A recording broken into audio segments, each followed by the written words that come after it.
नमस्कार, आप देखना शुरू कर चुके हैं खबरें अब तक और मैं हूं आपके साथ पवन शर्मा। खबरें अब तक में आज हम बात करेंगे चुनाव प्रचार के आखिरी दिन पीएम मोदी के ममता सरकार पर किए गए महाप्रहार की, आम आदमी पार्टी में मचे महाभूकंप की और गाजीपुर के हाई वोल्टेज ड्रामे की।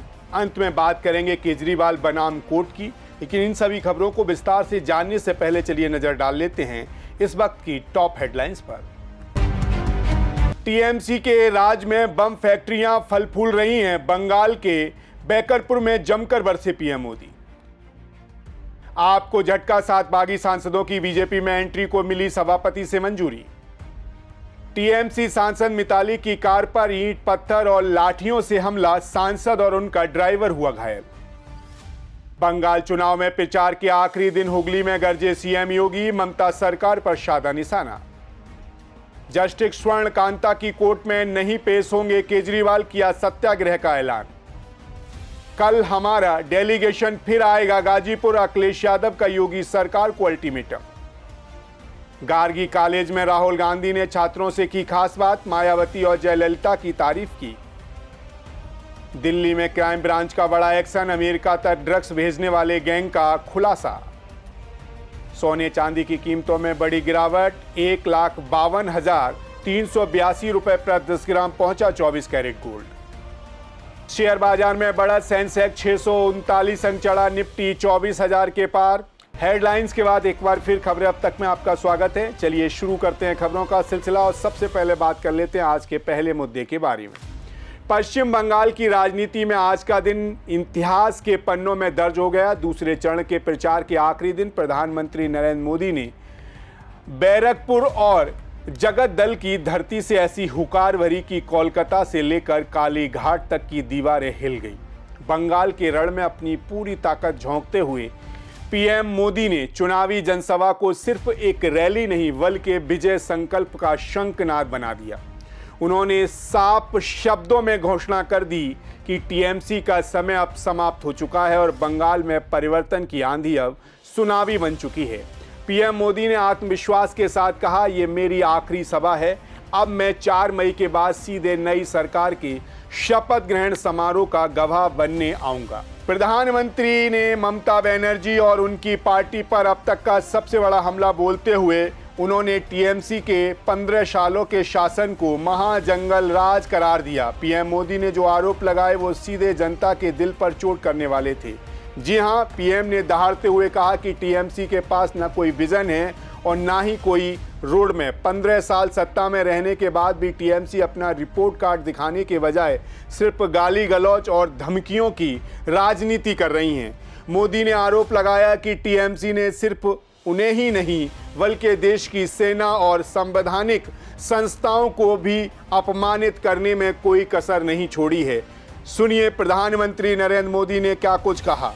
साथियों, बंगाल में चुनाव प्रचार के दौरान मैंने बंगाल के विकास के लिए बीजेपी का विजन आपके सामने रखा है।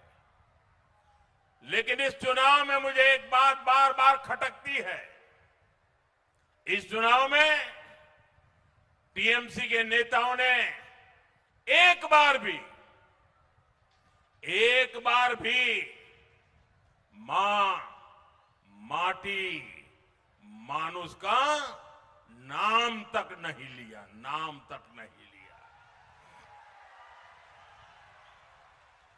जिस नारे के साथ टीएमसी ने बंगाल में सरकार बनाई थी, वो नारा ही टीएमसी ने भुला दिया है। साथियों, आपने 15 साल इन लोगों को मौका दिया, लेकिन उन्होंने मां के लिए, नारी की सुरक्षा के लिए कुछ नहीं किया। इन्होंने माटी के लिए, किसानों के लिए कुछ नहीं किया। टीएमसी ने युवाओं के लिए भी कुछ नहीं किया। जब बताने के लिए कुछ नहीं है तो टीएमसी ने एक ही फॉर्मूला अपनाया है। टीएमसी का फॉर्मूला है गाली दो, धमकी दो, झूठ बोलो, जोर से बोलो, बार बार बोलो। इन्होंने मोदी को गाली दी। इन्होंने सेना, संवैधानिक संस्थाएं, सबको गालियां दी। टीएमसी ने बंगाल के लोगों को धमकियां दी, गुंडागर्दी की भाषा में उनसे बात की। लेकिन किसी भी टीएमसी के नेता ने,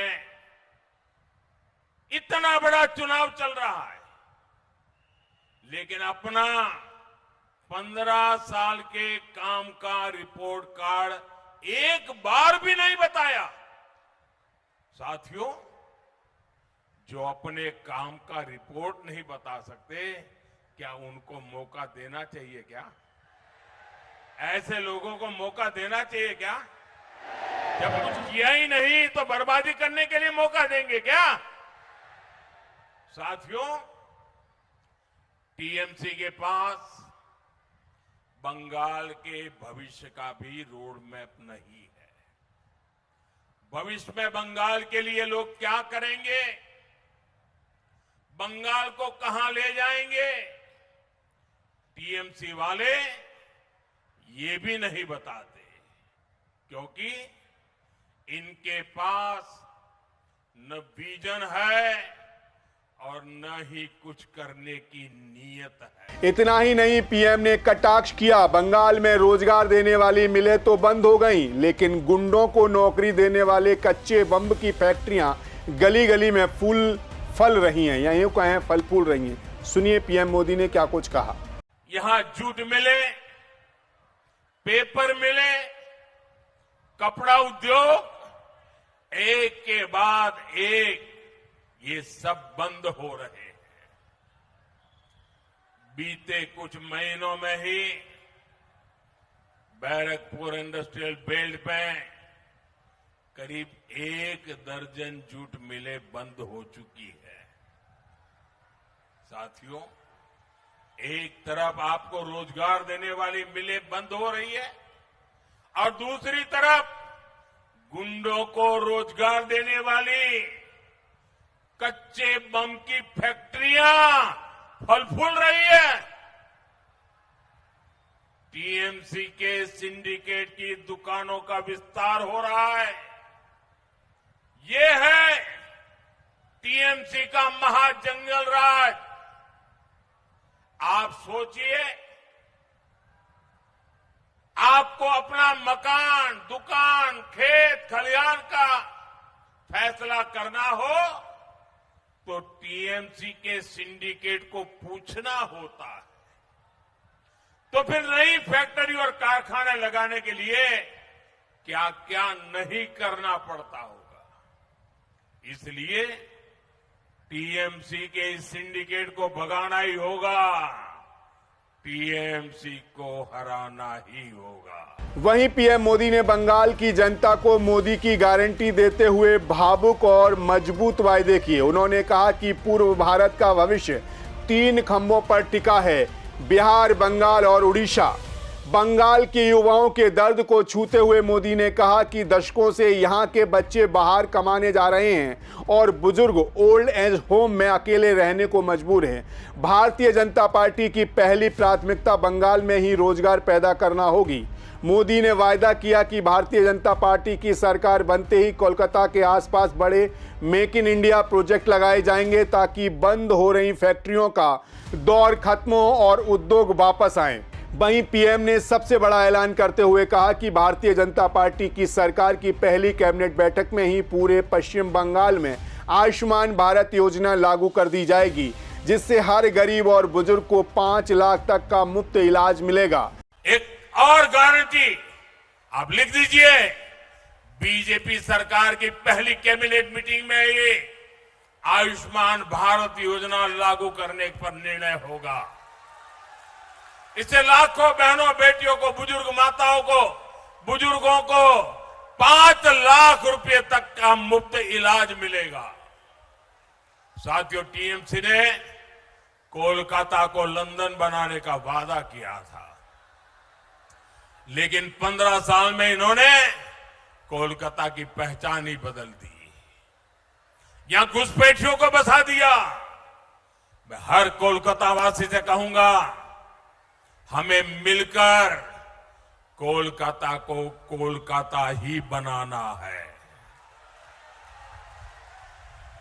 उसकी पहचान बदले जाने से रोकना है। सिटी ऑफ जॉय 21वीं सदी में सिटी ऑफ फ्यूचर भी बने, ये काम हमें करना है। साथियों, मैं फिर अपनी बात दोहराऊंगा, बीजेपी के सेवा काल में किसी भी भारतीय नागरिक, चाहे वो किसी भी मत मजहब का हो, उनको कोई परेशानी नहीं होगी, लेकिन घुसपैठियों को छोड़ा नहीं जाएगा। घुसपैठियों को खदेड़ा जाएगा। और साथियों, मैं सभी शरणार्थियों को, मतुआ, नामशूद्र परिवारों को भरोसा देता हूं कि आपको नागरिकता मिलकर ही रहेगी। आपको हर वो कागज मिलेगा, हर वो हक मिलेगा जो किसी भी भारतीय को मिल रहा है। आपको बता दें, पीएम मोदी ने रैलियों के दौरान अपने व्यक्तिगत और आध्यात्मिक अनुभव साझा कर लोगों का दिल जीत लिया। उन्होंने कहा कि उनके लिए ये प्रचार अभियान राजनीति नहीं बल्कि आध्यात्मिकता है। जाहिर है, प्रधानमंत्री नरेंद्र मोदी का ये बैरकपुर दौरा सिर्फ एक चुनावी भाषण नहीं था, बल्कि बंगाल की जनता के लिए एक नया सवेरा लाने का वायदा था। उन्होंने 1857 की क्रांति याद दिलाकर बंगाल की रगों में दौड़ रहे परिवर्तन के जज्बे को फिर से जगा दिया। ममता बनर्जी के सिंडिकेट राज पर अंतिम प्रहार करते हुए मोदी ने साफ कर दिया कि अब लड़ाई विकास बनाम विनाश की है। जनता की भारी भीड़ और मोदी के नारे ने साफ कर दिया कि बंगाल अब केवल वायदों का नहीं बल्कि मोदी की गारंटी पर भरोसा करने को तैयार है। फिलहाल अब सबकी नजरें 4 मई पर टिकी हैं, जब बंगाल की राजनीति का नया अध्याय लिखा जाना तय माना जा रहा है। खैर, इसी के साथ खबरें अब तक में बढ़ लेते हैं अगले मुद्दे की तरफ।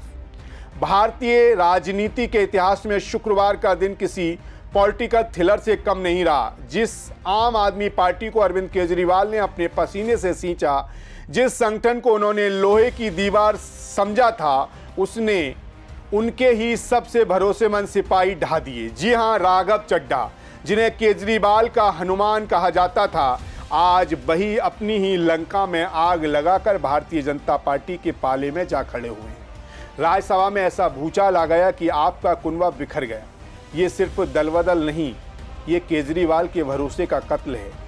क्या ये आम आदमी पार्टी के अंत की शुरुआत है या फिर भारतीय जनता पार्टी की पंजाब विजय का मास्टर स्ट्रोक? देखिए हमारी इस खास रिपोर्ट में। राज्यसभा में शुक्रवार को वो हुआ जिसकी कल्पना शायद ही अरविंद केजरीवाल ने सपने में भी न की हो। राघव चड्ढा के नेतृत्व में आम आदमी पार्टी के 7 सांसदों ने एक साथ बगावत का बिगुल फूंक दिया। इन 7 सांसदों ने केवल पार्टी ही नहीं छोड़ी बल्कि 2/3 बहुमत का दावा करते हुए अपनी यूनिट का विलय बीजेपी में कर लिया। कल तक राज्यसभा में 10 सांसदों के साथ दहाड़ने वाली आप महज 3 सांसदों व संजय सिंह, एनडी गुप्ता और संत बलवीर सिंह पर सिमट कर रह गई। वहीं आज राज्यसभा चेयरमैन ने भी इस विलय को मंजूरी दे दी है और भारतीय जनता पार्टी सांसदों की सूची में इन 7 नए नामों को जोड़ते ही भारतीय जनता पार्टी की संख्या 113 पहुंच गई है। भारतीय जनता पार्टी के अध्यक्ष नितिन नवीन ने मिठाई खिलाकर इन बागियों का स्वागत किया जो केजरीवाल के जख्मों पर नमक छिड़कने जैसा था। वहीं इन 7 सांसदों की प्रोफाइल पर नजर डालें तो इनमें पॉलिटिकल पावर, मनी पावर का अद्भुत संगम है। राघव चड्ढा पार्टी के रणनीतिकार और सबसे युवा चेहरा, संदीप पाठक संगठन के चाणक्य और चुनाव मैनेजमेंट के मास्टरमाइंड, स्वाति मालीवाल दिल्ली का जाना माना चेहरा और प्रवक्ता वक्ता, हरभजन सिंह टीम इंडिया के दिग्गज क्रिकेटर जिनका पंजाब में अपना क्रेज है।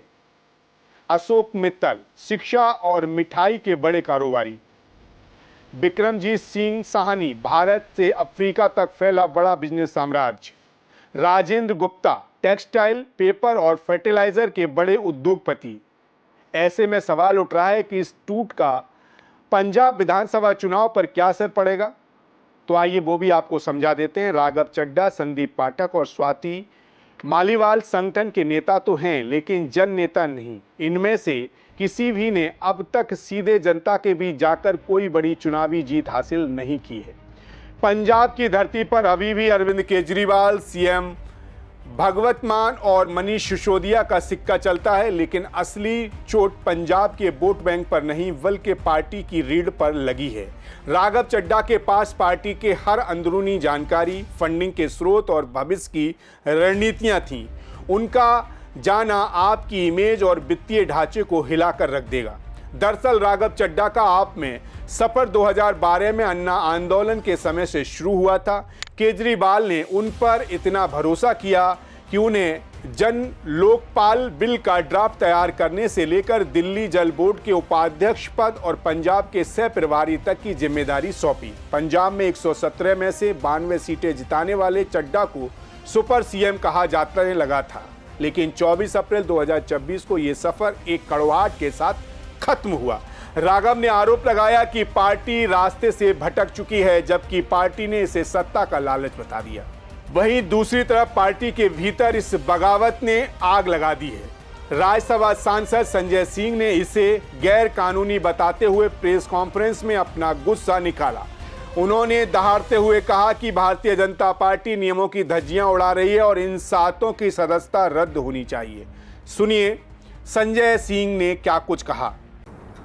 कल आपने देखा एक गैर संवैधानिक, गैर कानूनी और नियमों के विपरीत जाकर 7 लोगों ने बीजेपी में शामिल होने का ऐलान कर दिया। यह कानूनी रूप से पूरी तरह से गलत है और जो एंटी डिफेक्शन लॉ है, जो साफ तौर पे कहता है किसी भी प्रकार का स्प्लिट, ब्रेक अवे फैक्शन, किसी भी प्रकार की टूट असेंबली और राज्यसभा लोकसभा में नहीं हो सकती, उसको कोई वैधानिक मान्यता नहीं है। और यह शिवसेना के केस में भी साफ तौर पे सामने आ चुका है। यह 10वीं अनुसूची में 10th शेड्यूल में साफ तौर पे लिखा हुआ है, किसी भी प्रकार की टूट, वो चाहे भले ही 2/3 संख्या की हो, 7 की जगह 8 हो, उसको कोई वैधानिक मान्यता नहीं है। किसी भी प्रकार की वैधानिक मान्यता नहीं है।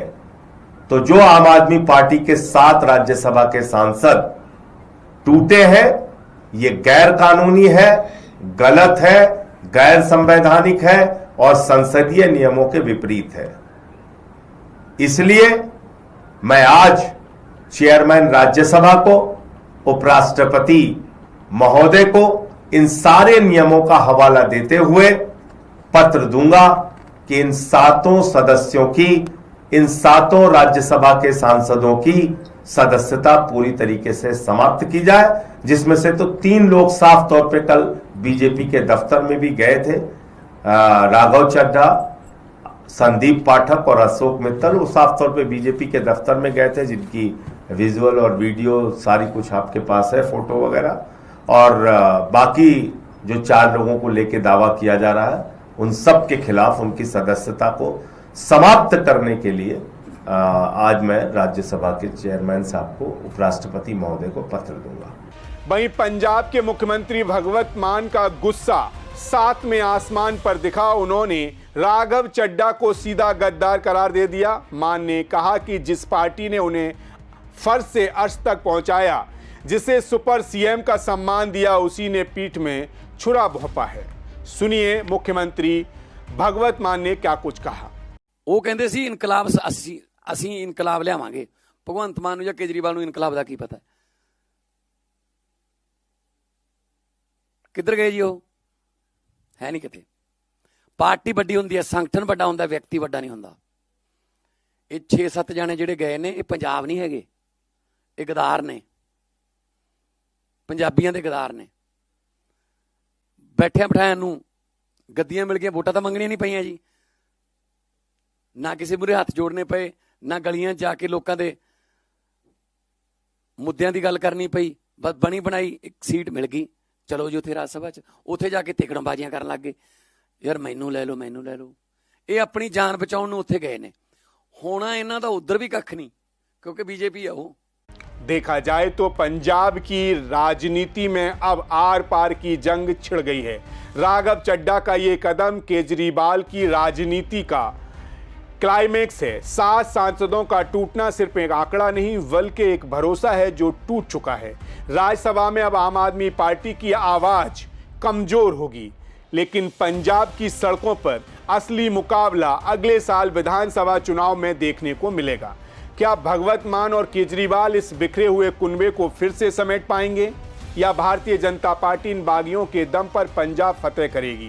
ये तो आने वाला वक्त तय करेगा। लेकिन राघव चड्ढा ने आपके इतिहास में एक ऐसा काला अध्याय लिख दिया है जिसे मिटाना मुमकिन नहीं लगता। खैर, इसी के साथ खबरें अब तक में बढ़ लेते हैं अगले मुद्दे की तरफ। उत्तर प्रदेश के गाजीपुर में युवती की मौत ने उत्तर प्रदेश की राजनीतिक फिजा में आग लगा दी है। ये सिर्फ एक अपराध की कहानी नहीं रह गई, बल्कि लखनऊ से लेकर दिल्ली तक की सियासत का केंद्र बनी हुई है। जी हां, एक तरफ समाजवादी पार्टी के मुखिया अखिलेश यादव इसे जंगलराज और बीजेपी संरक्षित अपराध करार दे रहे हैं, तो दूसरी तरफ योगी सरकार के मंत्री इसे प्रेम प्रसंग और आत्महत्या बताकर विपक्ष पर दंगा भड़काने का आरोप लगा रहे हैं। गाजीपुर का कटरिया गांव आज छावनी में तब्दील है और नेताओं के बीच जुबानी गोलियां चल रही हैं। कांग्रेस सांसद अनशन पर सपा का डेलीगेशन और पुलिस की एफआईआर। गाजीपुर की धरती पर इस वक्त हाई वोल्टेज ड्रामा देखने को मिल रहा है। दरअसल समाजवादी पार्टी के प्रमुख अखिलेश यादव ने आज लखनऊ में प्रेस कॉन्फ्रेंस कर सरकार की ईंट से ईंट बजा दी वाली बात कही है। अखिलेश यादव ने तीखे अंदाज में सरकार पर निशाना साधते हुए कहा कि गाजीपुर में उनके प्रतिनिधिमंडल पर जो पथराव हुआ वह सरकार के इशारे पर हुआ था।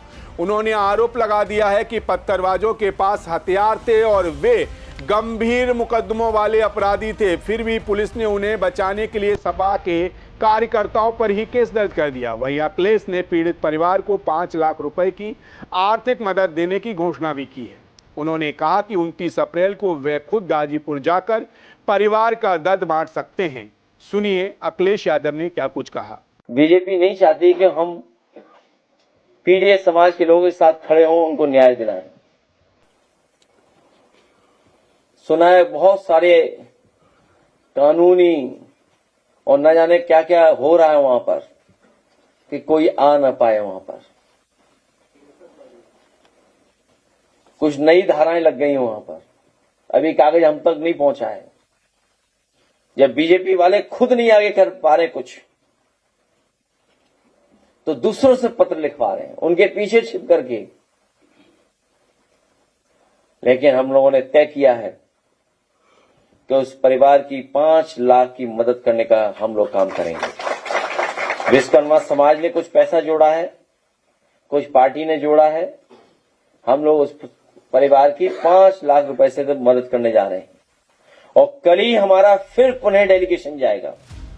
आपको बताते चलें, अखिलेश यादव ने कटाक्ष किया कि भारतीय जनता पार्टी महिलाओं के नाम पर रैलियां तो करती है लेकिन गाजीपुर की बेटी की तस्वीर तक नहीं देखती।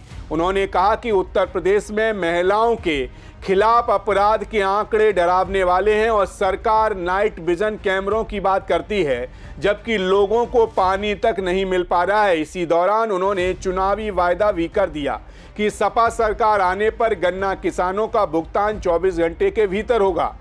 सुनिए अखिलेश यादव ने क्या कुछ कहा। आज ये तय किया है हम लोग 24 घंटे के अंदर कर देंगे उनके गन्ने का भुगतान। उन्हें इंतजार नहीं करना पड़ेगा। जैसे ही उनके हाथ में पर्ची आएगी, पर्ची कटेगी, वैसे ही सीधा पैसा उनके अकाउंट में पहुंचाने का काम करेंगे। और उसके लिए किसान रिवॉल्विंग फंड बनाएंगे जो 15,000 करोड़ का होगा। वहीं दूसरी तरफ उत्तर प्रदेश सरकार के कैबिनेट मंत्री ओम प्रकाश राजभर ने कटरिया गांव पहुंचकर पीड़ित परिवार से मुलाकात की और अखिलेश यादव के दावों की धज्जियां उड़ा दी। राजभर ने सनसनीखेज दावा किया कि युवती ने प्रेम संबंध के चलते आत्महत्या की है, जबकि अखिलेश यादव इसे रेप और हत्या बताकर झूठ फैला रहे हैं ताकि दंगा भड़के। मंत्री ने कहा कि मृतक के पिता खुद पुलिस की कार्रवाई से संतुष्ट हैं, लेकिन सपा जबरन माहौल खराब करने की कोशिश कर रही है। सुनिए मंत्री ओम प्रकाश राजभर ने क्या कुछ कहा। गाजीपुर कटरिया गांव का मामला, एक बेटी एक युवक से उनका संबंध होने की वजह से बेटी ने जब दोनों में अनबन हुई तो शाम रात को जाते समय जो सीसीटीवी कैमरे लगे हैं उसमें इसके फोटो कैद है सिंगल अकेले जाते समय, और वो जाकर के गंगा जी में अपना कूद करके जान दे दिया। उस बात को लेकर के समाजवादी पार्टी के लोग पूरे प्रदेश का माहौल खराब करना चाहते हैं, गाजीपुर का माहौल खराब करना चाहते हैं। पुलिस ने त्वरित कार्रवाई करते हुए जो पीड़ित पिता, बेटी की जो पिता हैं, उन्होंने पुलिस की कार्रवाई से संतुष्टि अपनी बताई है कि पुलिस की कार्रवाई से हम संतुष्ट हैं। माननीय मुख्यमंत्री जी के द्वारा कल मैं गया था कटरिया गांव गाजीपुर, तो वहां जाने के बाद मुख्यमंत्री जी का निर्देश था 5 लाख रुपए का चेक, 1.5 बीघा जमीन, पट्टे की कॉपी और मुख्यमंत्री आवास उनको सुपुर्द किया गया। लेकिन वहीं जब बात आती है समाजवादी पार्टी की, तो समाजवादी पार्टी के लोग जाकर के वहां डेलीगेट डीएम और एसपी के माध्यम से 15 लोगों को जाने की बात कही गई, और वहां पहुंचते हैं 250 लोग, जिद करते हैं प्रशासन के लोगों से कि नहीं हम सभी लोग जाएंगे। तो 15 लोगों के अलावा ज्यादा लोग जाने लगे तो वहां विरोध हुआ, तो उसके बाद पथराव कर दिए, माहौल को और बिगाड़ दिए। इस बात की जानकारी जो हम लोगों को हुई तो हम लोगों ने मुख्यमंत्री को अवगत कराया कि घटना। तब फिर उस परिवार से प्रशासन के लोगों ने बात की। बात करने के बाद परिवार के लोगों का कहना है, उस बेटी के बाप का कहना है, पिता का, कि हमारी बेटी की लाश पर लोग राजनीति न करें। राजनीति करना है तो हमारी बेटी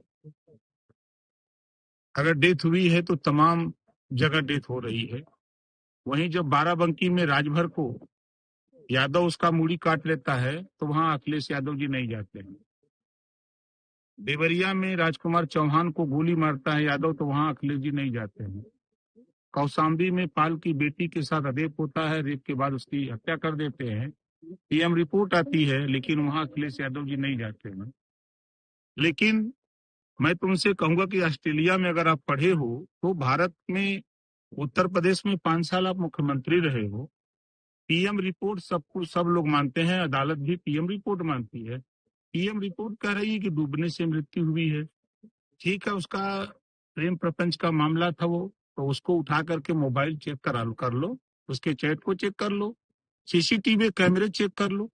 लेकिन ये लखनऊ में बैठ के कह देना कि हत्या कर दी गई है, उसके साथ रेप हुआ है, जब मेडिकल रिपोर्ट ये बात नहीं पुष्टि कर रही है तो आपके कहने से थोड़ा हो जाएगा। आप तो वही बात हुई कि खाता न बही जो न अखिलेश जी कहे हुए सही। तो इस बात से सोचना चाहिए अखिलेश जी को कि एक बेटी की लाश पर राजनीति करना, मुद्दों की राजनीति करो, और राजनीति करने का ये तरीका नहीं है कि आप प्रदेश अमन चैन से, गाजीपुर के लोग अमन चैन से रह रहे हैं, आप वहां माहौल को बिगाड़ना चाहते हो, आपस में लड़ाई कराना चाहते हो। अगर लड़ाई कराना चाहते हो तो जाओ जरा वहां बाराबंकी, जहां राजभर की हत्या यादव ने किया है, दिन में किया, खाली आइसक्रीम का झगड़ा था, आइसक्रीम दिया, पैसा मांगा तो उसकी धारदार हथियार से हत्या कर दिया। वहां नहीं जाओगे। राजकुमार चौहान की हत्या दिन में हो रही, गोली मारी जा रही है, यादव मार रहा, नहीं जाओगे वहां। कौशाम्बी नहीं जाओगे, आए दिन घटनाएं हो रही हैं, वहां नहीं जाएंगे। लेकिन जहां विवाद उनके लोगों ने किया है, वहां जरूर जाएंगे ताकि माहौल बिगड़े, क्योंकि उनकी आदत रही है कि वो चाहते हैं कि प्रदेश में दंगा हो, कर्फ्यू लगे। अमन चैन जो है योगी जी के राज्य में, कहीं ना कर्फ्यू है ना कहीं दंगा है। अखिलेश जी की सरकार में रिकॉर्ड में 1000 दंगे हैं, 1200 जन की हानि हुई है, और मुजफ्फरनगर जल रहा था और ये सैफई में नाच देख रहे थे, वहां कत्लेआम हो रहा है, लोग पलायन कर रहे हैं, और ये सैफई में बैठ करके आज ये मुख्यमंत्री नाच देख रहे हैं। तो हम तो यही कहेंगे कि गाजीपुर के लोग सूझबूझ का परिचय दे रहे हैं, वहां अमन चैन है। परिवार का कहना है कि हमारे यहाँ कोई राजनीति करने के लिए न आवे, इससे भी सीख लेनी चाहिए अखिलेश जी को। नहीं, राजभर ने घोषणा की कि योगी सरकार पीड़ित परिवार को 5 लाख रुपए की मदद, 1.5 बीघा जमीन और 1 सरकारी आवास देगी। वहीं दूसरी तरफ सियासी आग में घी डालने का काम तब हुआ जब कांग्रेस सांसद राकेश राठौर को गाजीपुर जाने से रोक दिया गया। जी हां, पुलिस ने जब सांसद को रोका तो वे भड़क गए और अपने आवास के बाहर ही 16 घंटे से ज्यादा समय से अनशन पर बैठ गए हैं। सांसद की तबीयत बिगड़ रही है। बीपी और शुगर की समस्या के बावजूद वे इस बात पर अड़े हैं कि शहर कोतवाल के खिलाफ कार्रवाई हो। प्रशासन देर रात तक उन्हें मनाने में जुटा रहा, लेकिन गतिरोध बरकरार रहा। सुनिए सांसद का क्या कुछ कहना है। कोई मान मनोबल की बात नहीं है। कल से मैं लगातार कह रहा हूँ, किसी तरीके से मान मनोबल का प्रश्न नहीं है। एक बात का सवाल जवाब हमको चाहिए था। मैं कल से लगातार कह रहा हूँ, शाम को 7:15 बजे 7:30 बजे से, कि वो इंस्पेक्टर पांडे महोदय हमको किस आधार पे रोके और किस अधिकार के तहत हमको रोके, बचवल जाने से हमको किस आधार पे रोके थे। और मैं ये नहीं कह रहा था मेरे सामने आ जाए, एक बार नहीं कहा कि वो मेरे सामने आ जाए। हमने एक बार नहीं कहा कि अगर उन्होंने गलत किया तो माफी ना मांगे, एक बार नहीं। लेकिन हम इस सवाल का हल जरूर चाह रहे हैं कि वो हमको रोके किस आधार पे। क्या सिटी मजिस्ट्रेट सीओ और ये बात अंदर आपके सामने पूछी कि अगर मैं भाजपा से विधायक होता तो एक गंदे शब्द का इस्तेमाल करना क्या उनकी औकात थी कि वो हाथ लगा के रोक लेते? औकात नहीं थी उनकी। तो इसके मतलब तुम अगर हमको विपक्ष में मान के मेरे साथ इस तरीके का बर्ताव कर रहे हो, तो आज मैं भी था विपक्ष के पूरी भूमिका निभा रहा हूँ। ये विपक्ष की तो भूमिका है। हम विरोध प्रदर्शन में बैठे हैं, आमरण अनशन में बैठे हैं। अब चूल्हे हिली, तो क्या अनशन अभी जारी रहेगा? अब सिटी मजिस्ट्रेट महोदय आई हैं, एसडीएम महोदय कल से हैं। हम अधिकारियों के भी बहुत सम्मान करते हैं। सीओ महोदय बैठे हैं, एडिशनल साहब ने आने को कहा है। हमने एक बात सीओ महोदय के जिम्मे किया, आप सब लोगों के जिम्मे कहा सहायता भी करें कि उनसे पूछ लें कि उन्होंने ऐसा कृत्य क्यों किया। अभी कारण नहीं बता पाए क्या? और कारण बता दिए, कहा कि हम समझ नहीं। क्या भविष्य में इस तरीके से क्या प्रशासन ने गलती मानी है अपनी? न किया जाए इसको लेकर, भविष्य में इस तरीके से हाउस अरेस्ट और डिटेन न किया जाए, इसके लिए ये सब रहा? देखो भैया, ऐसा है, हम विपक्ष में हैं, हम फिर इस पे अगर कहेंगे तो फिर सारी ताकत लगा लेंगे, हाउस अरेस्ट कर नहीं पाएंगे। सर, प्रशासन ने गलती मानी है क्या? उन्होंने मानी, प्रशासन की गलती नहीं थी। एकमात्र इंस्पेक्टर कोतवाली सदर पांडे जी की गलती थी, वो हमको रोक नहीं सकते थे। मैं गाजीपुर का रुख करता, वो रोक लेते तो ठीक था, कानूनन ठीक था। लेकिन वो हम बचवल जा रहे थे, जस्ट अपोजिट, और मात्र 2 लोग जा रहे थे। हम थे, मेरे एक मित्र थे, उन्हीं की गाड़ी थी, यही कपड़े पहने थे, यही 2-2.5 रुपए जेब में थे।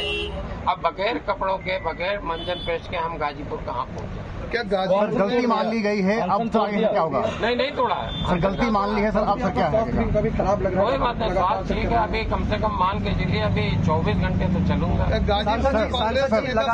गलती मान ली है। कांग्रेस के नेता पहुंच रहे हैं, क्या कहेंगे? प्रदेश अध्यक्ष जी का फोन मेरे पास आया था, वो चिंतित थे, आने को कह रहे थे। हमने कहा था रुको। अनिल जैन जी का फोन आया था, लेकिन मैं ये पूछ नहीं पाया, थोड़ा हमारा भी गला उला सूखता है, तो मैं पूछ नहीं पाया कि आप कहाँ पे हो, एयरपोर्ट पे हो। उनका फोन आया था 10:30 बजे, पूरी घटनाक्रम समझना चाह रहे थे, तो हमने शार्ट में समझाया था कि अंतर जाए। सर, गलती मान ली है सर, आगे क्या होगा? जिलाध्यक्ष नदारत है, जिलाध्यक्ष आपकी कांग्रेस, जिलाध्यक्ष में कौन? कांग्रेस की हम नहीं दिखी नहीं।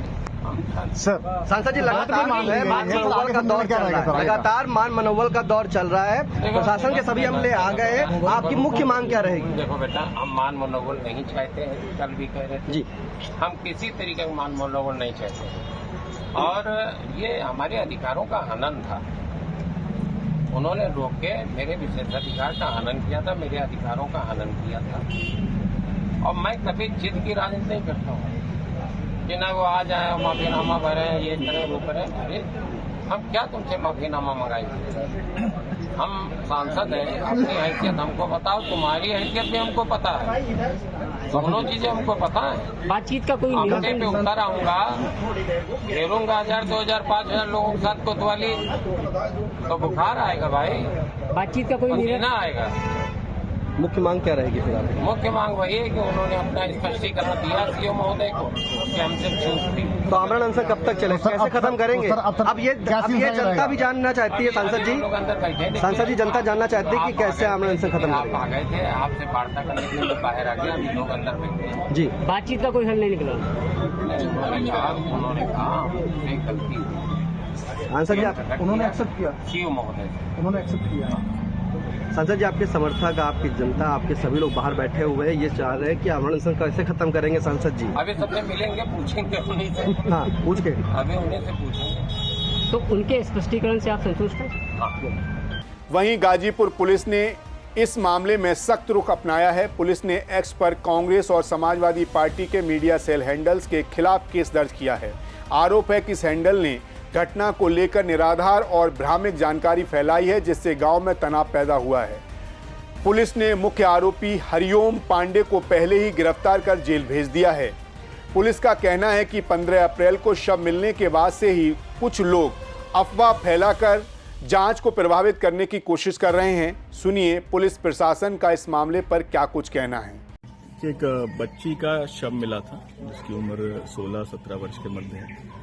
15 तारीख उसका जब पोस्टमार्टम हुआ तो पोस्टमार्टम में मृत्यु का कारण डूबने से आया गया। कुछ शरारती तत्वों ने इसमें इस तरह की खबरें फैलाना सोशल मीडिया के माध्यम से, विभिन्न माध्यम से शुरू किया कि इसमें बलात्कार और गैंगरेप की बात, और इसको दो जातीय संघर्ष बनाने की कोशिश की और विभिन्न जातियों से इसको जोड़ा गया।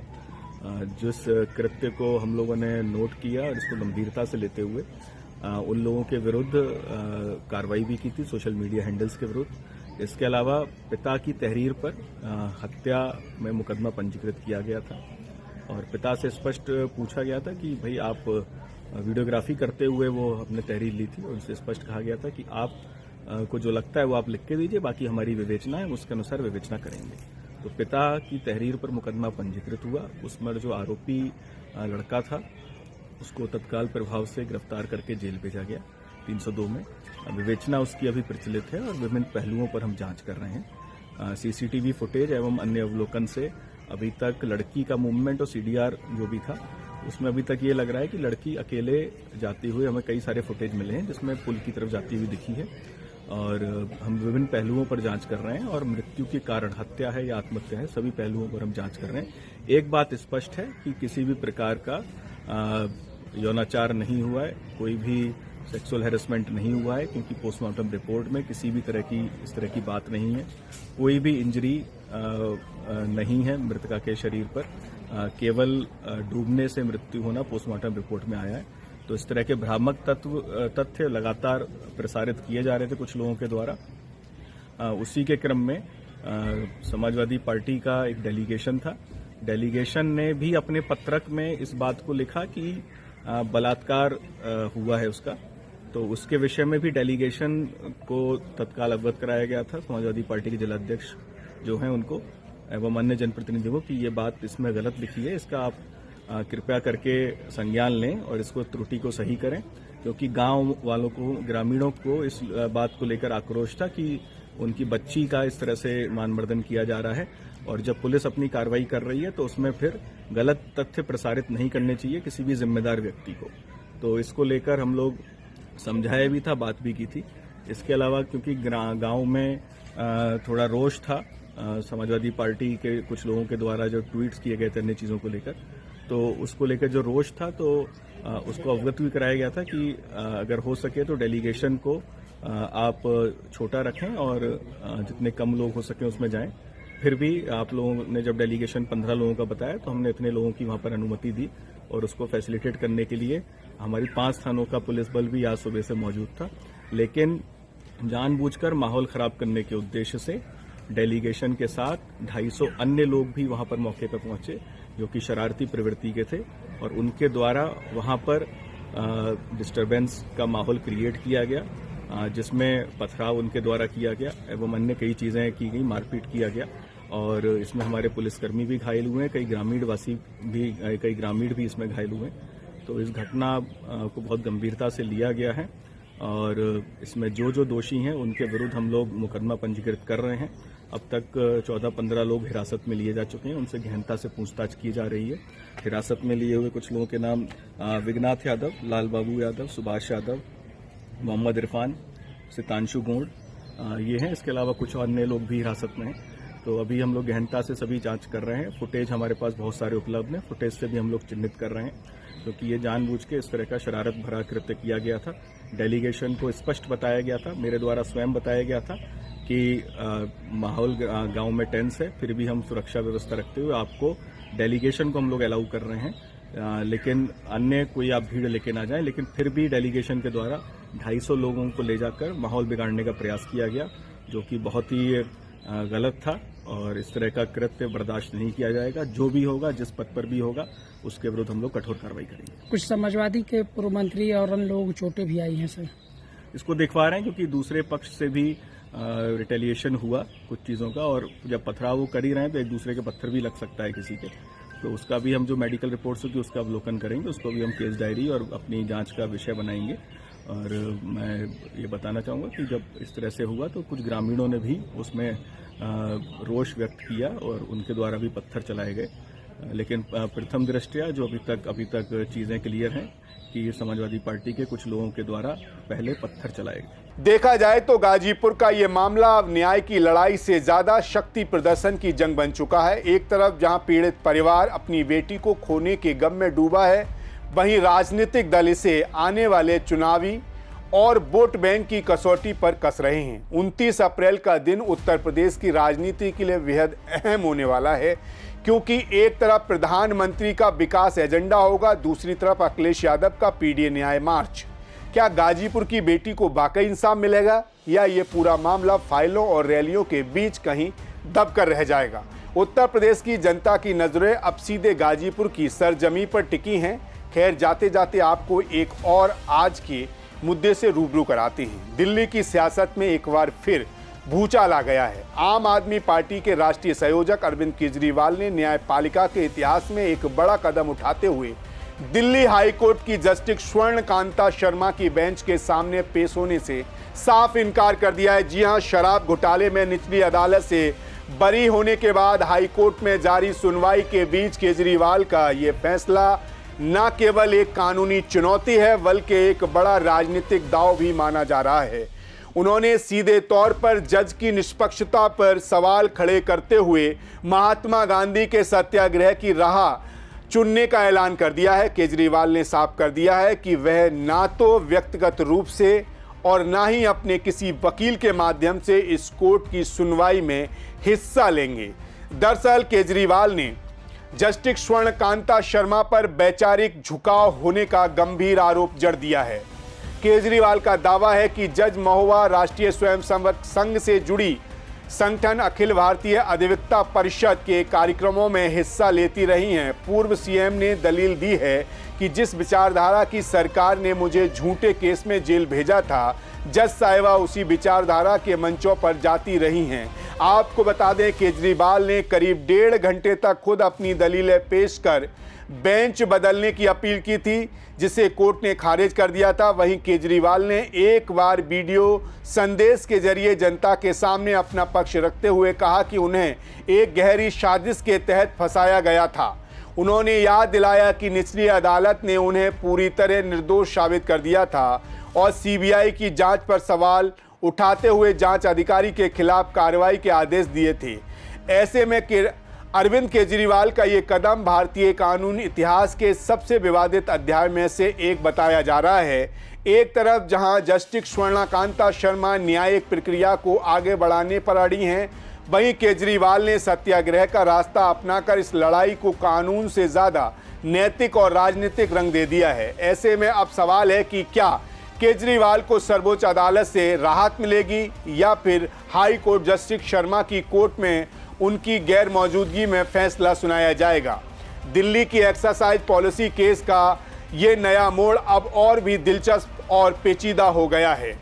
आज की खबरें अब तक में हमने देखा कि किस तरह सियासत के शतरंज पर हर दिन नई चालें चली जा रही हैं। बंगाल की रैलियों से लेकर राज्यसभा में दल बदल के खेल तक और गाजीपुर की सड़कों से लेकर दिल्ली हाई कोर्ट के गलियारों तक सत्ता और संघर्ष की ये जंग अब और भी दिलचस्प मोड़ पर आ चुकी है।